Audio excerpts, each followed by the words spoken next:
Nayara Vieira. Como vai você? Tudo bem? Olá, Ari, boa tarde, tudo bem? Tudo ótimo. Tudo bem. Muito obrigada por estar aqui, em primeiro lugar. Nós que agradecemos a sua atenção, nós que agradecemos o seu tempo, dispor um tempo aqui para conversar com o nosso segmento de RH, que nós achamos assim extremamente precioso. Também compartilho desse seu sentimento, Ari. RH é com certeza a minha paixão. Já há muitos anos eu me dedico a este segmento. Tá. Então, assim, para mim, estar aqui e estar colaborando com os demais também que compartilham dessa nossa área é um prazer inenarrável. Inenarrável, legal, gostei disso. Bom, a Nayara Vieira, ela é graduada em Recursos Humanos. Se eu falar alguma coisa errada aqui, você me corrige, hein? Imagina. É graduada em Recursos Humanos, tem pós em Psicologia Organizacional, olha que bárbaro, e técnica em PNL. Como que você associa toda essa linguagem aqui, Nayara? Olha, pessoas é uma matéria-prima que não finda o nosso estudo jamais. Então, eu comecei pela área de recursos humanos, ainda que eu trabalhava já numa empresa onde adquiri conhecimento empírico, não estava na área de recursos humanos, mas me apaixonei pela área. E por ser uma empresa que dava essas oportunidades, me coloquei à disposição para me preparar. E assim veio o RH na minha vida.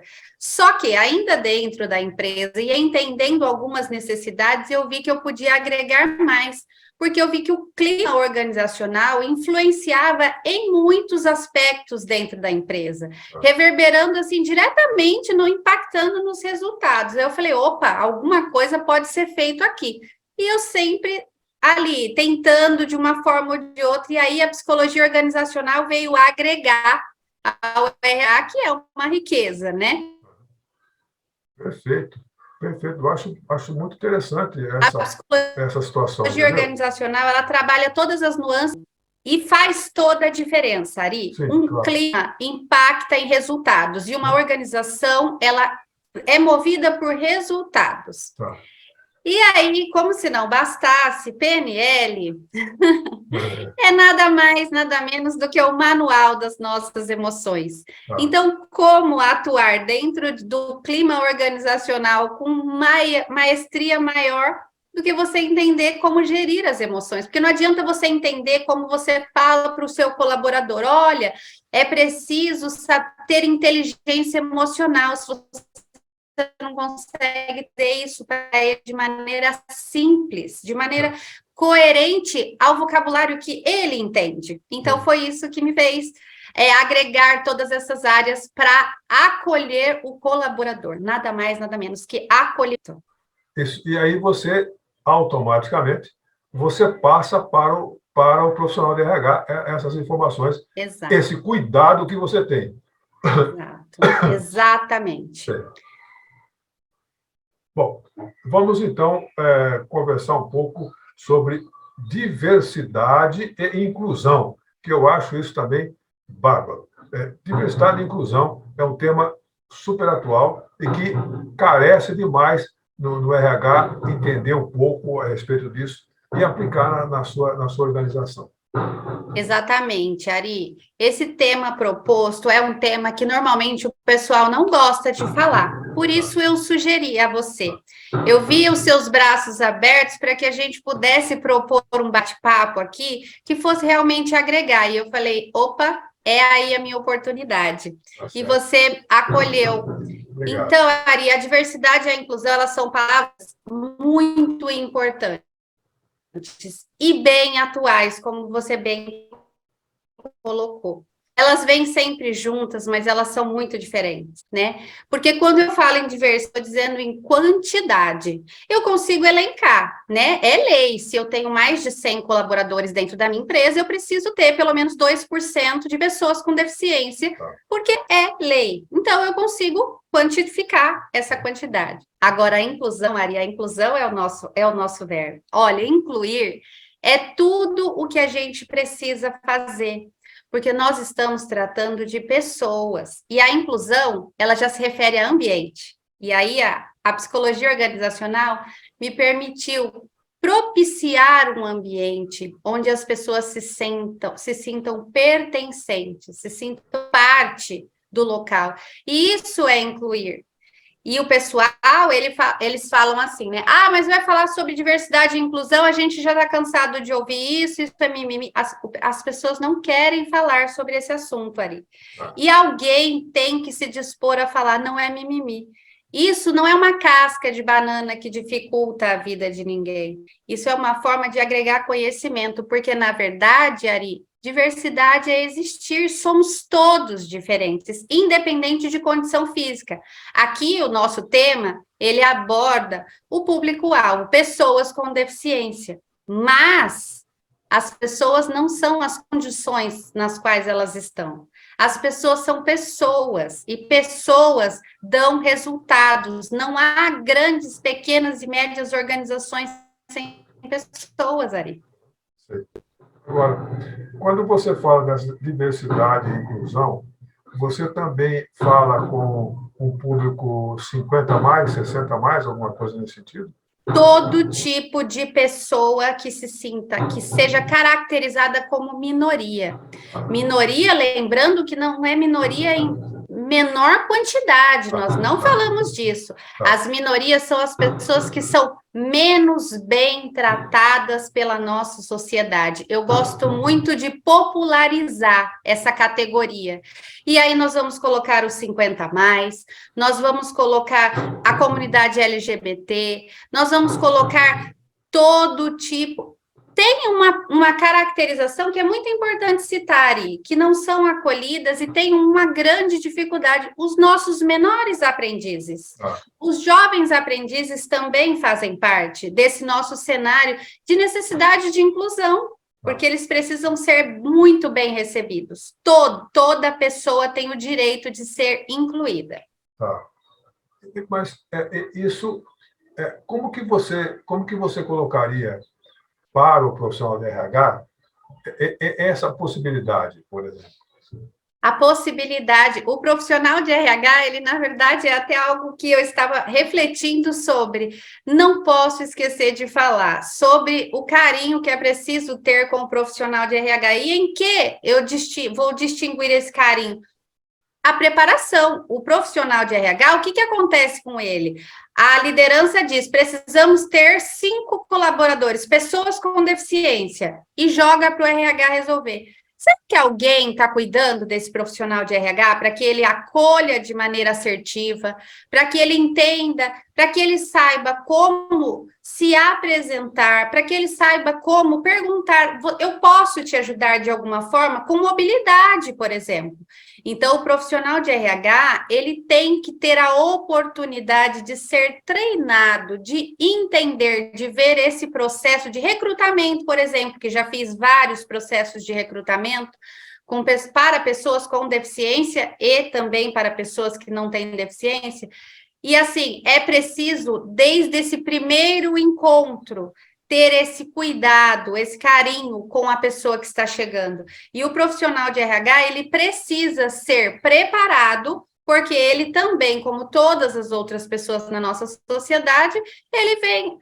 Resumindo, Ari, a gente pega e fala para a pessoa com deficiência, é mais ou menos assim, chega e se vira. E isso é integrar. Eu te coloco aqui dentro. E não, eu preciso incluir. Quando eu incluo, eu recebo essa pessoa com deficiência ou que se encaixe em qualquer uma das outras categorias que citamos aqui anteriormente, e eu pego e diga, vem que eu estou preparando o cenário para você se desenvolver comigo. E é isso que a pessoa necessita, inclusive o profissional de RH. Perfeito. Porque essa gente inclui diretamente no RH, né? Exatamente. Eu sempre me apresento como uma pessoa apaixonada por pessoas, eu acredito na transformação. E o profissional de RH, muitas vezes, Ari, ele é cobrado sem ter ferramentas para poder ofertar os resultados, porque há essa falha na comunicação. a comunicação entre gestão, entre liderança, muitas vezes entre a diretoria, a presidência. Então, ele tem energia, ele sabe a essência, porque estar no RH tem essência, né, Ari? Tem. Claro, lógico. Ele tem a essência do que ele precisa oferecer, mas ele precisa ser visto como uma pessoa que também precisa de treinamento, também precisa de desenvolvimento. Bom, de qualquer maneira, você está falando isso aí, de qualquer maneira, o RH também precisa se cuidar, né? Muito. Na verdade, eu só oferto aquilo que eu tenho, né, Ari? Eu não tenho como te oferecer um copo com água se a água da minha torneira está seca. Então, eu preciso cuidar daquele que vai ser o multiplicador dentro da minha organização. Certo. Perfeito. Porque, por exemplo, assim, o RH, se você for colocar assim, ele está intimamente ligado com o CEO da empresa, ele faz parte daquele organograma ali. E se você realmente analisar direitinho, ele está lá. Ele está contratando um diretor comercial, ele precisa pensar alguém na área de marketing, ele precisa pensar alguém, se for numa indústria, o chão de fábrica, ele precisa pensar no funcionário que está trabalhando em casa, se está tudo certinho para trabalhar em casa. E aí ele tem isso aí. Aí o diretor chega para ele e fala: você tem que incluir, você tem que contratar agora, você tem que incluir pessoas daqui no nosso segmento aqui, além dos jovens, né? Exatamente. E a bomba, ela é literalmente, nós podemos tratar como uma bomba, porque internamente nós sabemos que é dessa maneira que jogam na mesa da nossa pessoa responsável pelo RH. Aí você vai falar, muitas pessoas podem pensar e nos perguntar, né? Mas ele tem que estar preparado. É o que nós citamos anteriormente. A essência ele tem. Mas será que eu tenho tido esse olhar de desenvolvimento para esse meu multiplicador fundamental, que é o meu RH? É exatamente isso. Ele também precisa, acho que atualizar, eu acho que não é muito, muito forte o termo. É aprimorar. Aprimorar. Aprimorar é a palavra. Eu tenho tido muitas conversas com profissionais de RH e alguns diretores, eles realmente desejam que o RH esteja preparado para receber, né, pessoas com todo tipo de atividade, para exercer todo tipo de atividade, independente de ser pessoas com deficiência ou não. Mas a gente vê que esse aprimorar tem sido a cereja do bolo dos resultados satisfatórios. Porque não adianta, por exemplo, você contratar uma pessoa, vamos supor que você contrata uma pessoa na área comercial, por exemplo, e essa pessoa, no dia a dia dela, ela vai falar assim: mas na empresa que eu trabalhava, a gente fazia assim, assim, assim. Na empresa que eu trabalhava, a gente fazia assim. Isso é muito comum. Isso é comum, né? Isso é comum falar. Eu não gosto desse passado. O passado, para mim, me incomoda muito, sabe? Eu não gosto do passado. Então, como que o RH se depara com uma situação dessa? Vai lá corrigir o cara? Não. Como que ele vai fazer? Eu gosto sempre de dizer, né, que o comparativo, eu sempre digo nos meus treinamentos e também nos meus diálogos informais, Ari, o comparativo, ele é sempre algo burro. É um termo forte, mas a gente precisa, às vezes, utilizá-lo para balançar mesmo o nosso amigo, para que ele reflita. Se eu me comparo com a sua experiência, como que eu posso desejar chegar aqui me comparando à sua experiência? É impossível, Ari. Nós nos dedicamos em áreas, sim, complementares, mas nós temos vidas diferentes. E quando a gente fala de diversidade, a gente tem que extirpar a palavra comparativos.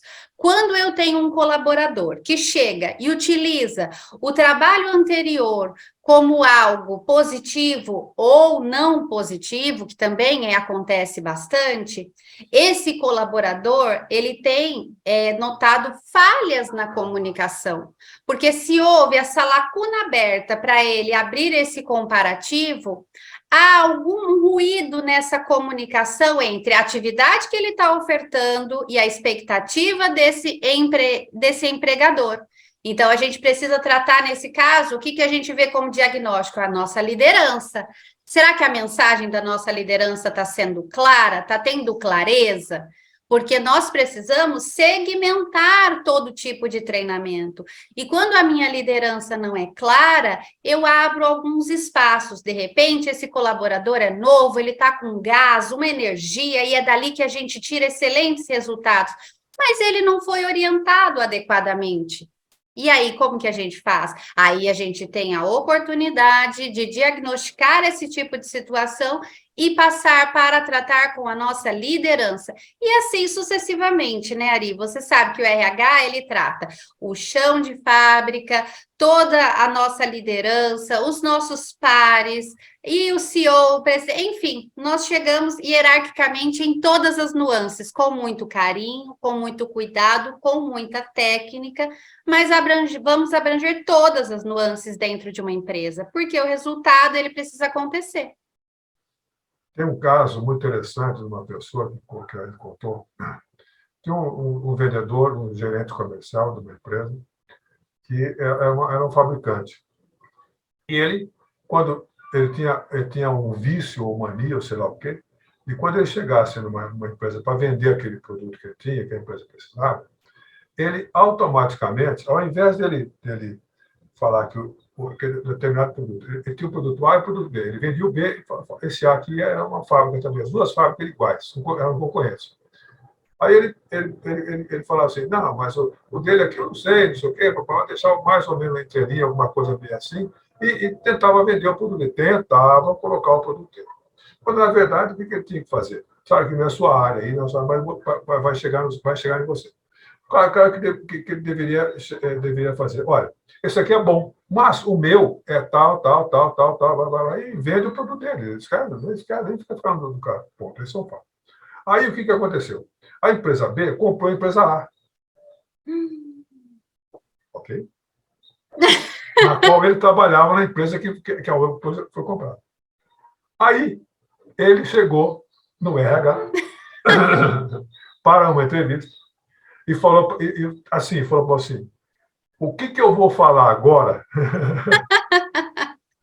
para as empresas das quais eu falei não muito, ele falou, não falei mal de você, mas que eu não dei referência de vocês, como é que eu vou falar que agora a empresa é boa? Como é que eu vou fazer isso? Aí o RH falou, não adiantava falar para ele, você não devia ter feito isso, né? Porque já fez, né? Você devia ter feito isso. Então, como que o RH resolveria esse caso aí? Mas, Ari, você sabe que você me contando isso me traz uma visão muito clara de o quanto nós engessamos as nossas estratégias, né? Quando ele traz isso para o RH, dentro da mente dele, ele já tinha uma crença instalada de a minha estratégia de venda era essa, agora eu não tenho mais um efeito comparativo, o que será de mim?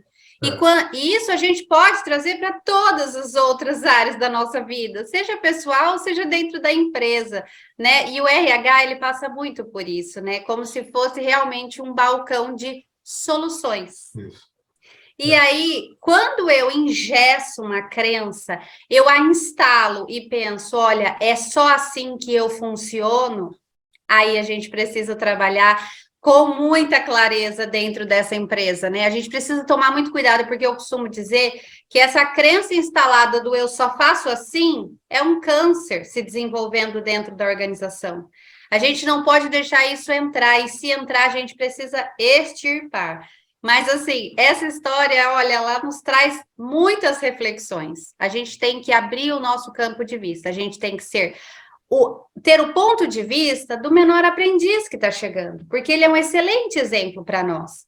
Ao mesmo tempo que a gente tem que estar com a nossa visão tão apurada quanto dos 50 a mais, que está ali atento, porque ele sabe que as coisas não são mais exatamente como eram quando ele chegou, mas ele está ali por quê? Porque ele é resiliente ao ponto de permanecer aprendendo. Então, acho que para isso o RH tem que trazer a mensagem, a provocação. Vamos permanecer aprendendo, aprimorando as nossas atividades. Com certeza. E ter a humildade suficiente para falar assim, eu não sei, você me ensina? Exatamente. O aprender é sempre edificante. A minha mãe, ela dizia algo que eu levo comigo para sempre e compartilho com todas as pessoas que vêm pelo caminho. tem que saber aprender, porque você não, se não souber, não serve para viver. Quem não sabe aprender já está morto, Ari. Já está morto, está vivo, mas não vive, porque se eu não sei aprender, o que será de mim? A vida é um eterno aprendizado, né, Nayara? Exatamente. Né? Essa vida é um eterno Exatamente. aprendizado. Exatamente. Conta um case de sucesso que você implantou, trabalhou no RH na empresa, e que realmente foi sucesso, a empresa andou bem, andou tranquilo e tal. Você deve ter alguns cases de sucesso muito importantes, né? Verdade? Olha, Ari, o meu maior case de sucesso é não me limitar, por exemplo, à minha deficiência. Faço questão de abrir aqui para você, para vocês, né, para todos que nos acompanham aqui. Eu entrei em uma empresa quando as leis de cotas elas não eram nem muito comentadas. E aí eu entrei dentro de uma empresa de grande porte. Nessa empresa eu passei por mais de 5 áreas. E eu fiz, assim, essa interface com muitas áreas, uma excelente empresa que me deu essa oportunidade de ter certeza que fazer sucesso é fazer o que se desejava. E dentro dessa empresa eu atuava, a minha atribuição fundamental era na área logística, ainda que eu tivesse essa interface com as outras áreas, inclusive o RH. E houve um momento dentro da empresa que eu avaliei que eles tinham lá indicadores analisados dentro de uma área do centro de controle de uma grande empresa, e eles todo mês chamavam pessoas, colaboradores, para receber um feedback, porque esses 3 colaboradores tinham sido os que tinham mais tido erros técnicos. E aí, um dia, entrou um coordenador novo, ele tinha uma acolhida bastante grande com as ideias, com as coisas que falávamos, e aí eu fui falar com ele. Falei, então, mas será que se nós pudéssemos inverter esses papéis, ao invés de apenas chamar para poder advertir, para esse feedback, que se faz necessário, sim, mas e se não fosse somente por este ângulo de visão negativa, mas e se nós também evidenciássemos aqueles que têm o maior número de acertos, porque se tratava da área operacional e era possível mensurar esse tipo de situação. Ari, nós tivemos uma mudança nessa área inacreditável. Eu fui premiada dentro da empresa, sabe? Eu passei a administrar mais treinamentos de desenvolvimento dentro da empresa, isso me abriu algumas portas, mas assim, o que eu sentia nas pessoas, olha, Ari, isso não tem preço. E ali eu tive a certeza de que eu não podia continuar ali. Era uma excelente empresa, uma empresa de porte grande, que somou muito no meu capital aí profissional ao longo dos anos, mas eu identifiquei tantos detalhes que eu disse, não posso ficar aqui do portão para dentro, eu tenho a ofertar para muito mais pessoas. E por isso que eu estou aqui hoje, nessas conversas com você, porque eu sou uma pessoa com deficiência visual, Ari. Eu tenho visão monocular. Eu só tenho visão no meu olho esquerdo, e esse olho esquerdo que eu tenho visão, ela ainda é parcial. Ela tem 32% de visão sem o óculos, e com o óculos, no máximo, 55%. E por que eu estou contando isso para você? Eu estou contando isso para você, Ari, porque esse bate-papo é tão... salutar. Muito salutar. E olha, a gente podia passar todos esses minutos aqui falando de dificuldades que eu tive ao longo da vida por não enxergar tão bem. Mas eu sempre digo, sabe? Eu gosto muito de falar para as pessoas. Pessoa com deficiência ou não, nós sempre vamos estar como se fosse de frente a uma bifurcação, e a gente vai poder escolher, Ari, se eu vou pelo caminho do vitimismo ou se eu vou pelo caminho do protagonismo. Eu nunca fui destratada por onde eu passei.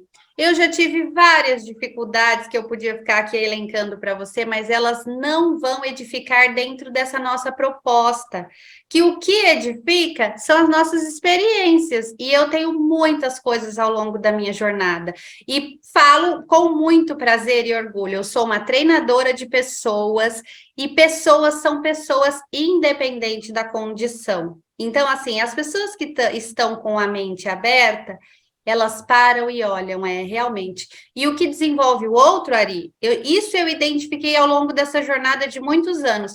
Não são as minhas experiências, elas até motivam, mas o que desenvolve o outro são as minhas perguntas, porque a sua resposta te desenvolve, Ari, com toda certeza. Porque a minha resposta, você com o seu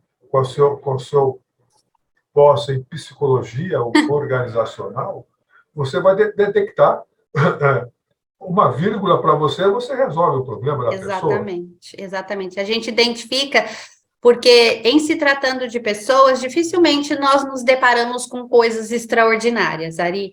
As dores, elas são sempre parecidas. E os bálsamos são sempre acessíveis. Nós precisamos nos dispor a fazer esse encontro entre a dor e o bálsamo, né? Eu falo sempre que nós podemos ser essa ponte. É preciso dispensar energia? Claro, né? Quantas pessoas têm aí um temperamento muito mais introvertido, né? Uma característica muito importante para algumas atividades, inclusive. Elas não vão optar por trabalhar com pessoas, mas essa é a minha paixão, eu não posso enterrar essa paixão, então eu tenho que colocar ela a serviço, é o meu chamado, né? Então a gente tem que se permitir ouvir esse chamado. E o RH está sendo chamado a todo momento, Ari. Não, eu não diria que estaria chamado. O RH está sendo convocado, né? Exatamente, por todos os lados. Por todos os lados. Por todos os lados, você tem razão. Bom, nós estamos conversando com a Nayara Vieira, ela é o tema da diversidade e inclusão.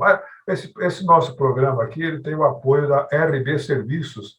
A RB Serviços é uma empresa de cartões de vale alimentação, de vale transporte, isso tudo. Eles têm também um projeto lá que eles trabalham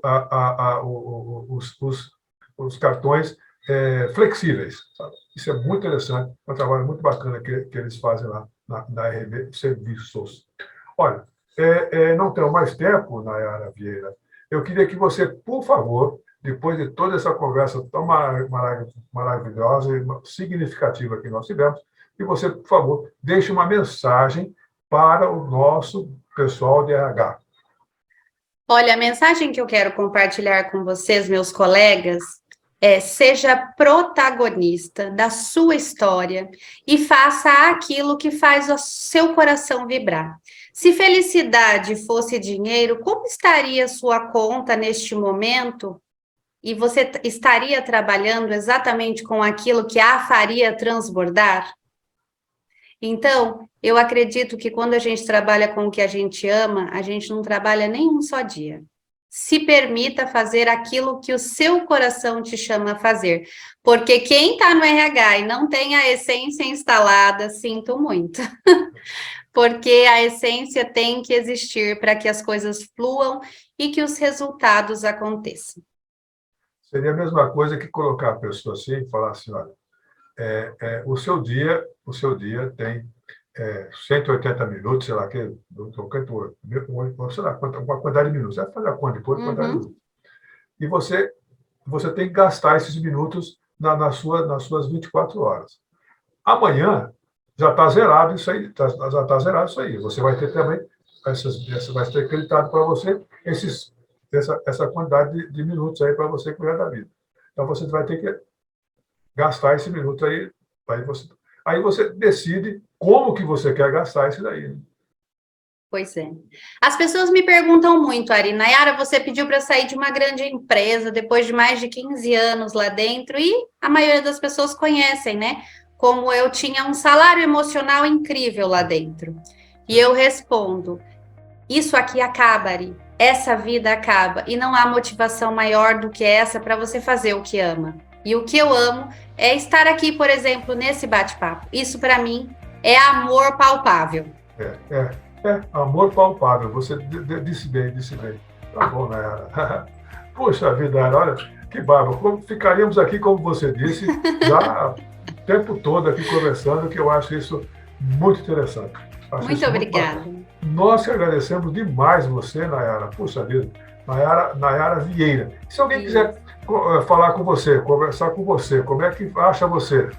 Olha, pelo Instagram, né? Eu tenho o Instagram lá, Nayara Vieira 23, arroba Nayara Vieira 23. Ok. E aí eu acho que a gente pode deixar o número do celular, né? Você que sabe. Na descrição do vídeo, tudo bem para você? Sim, pode ser, tá bom, pode ser. Ok. Muito obrigada, um Nossa, grande graça. prazer partilhar com você esses minutos e com todos que vão nos assistir. Ok. Obrigado, Nayara. Um abraço para você. Bom, nós conversamos com a Nayara Vieira, que ela é graduada em Recursos Humanos e pós em Psicologia Organizacional e técnica em PNL. Exato. Olha, a nossa conversa foi diversidade e inclusão. Nayara, muito obrigado pela sua atenção. Um abraço para você.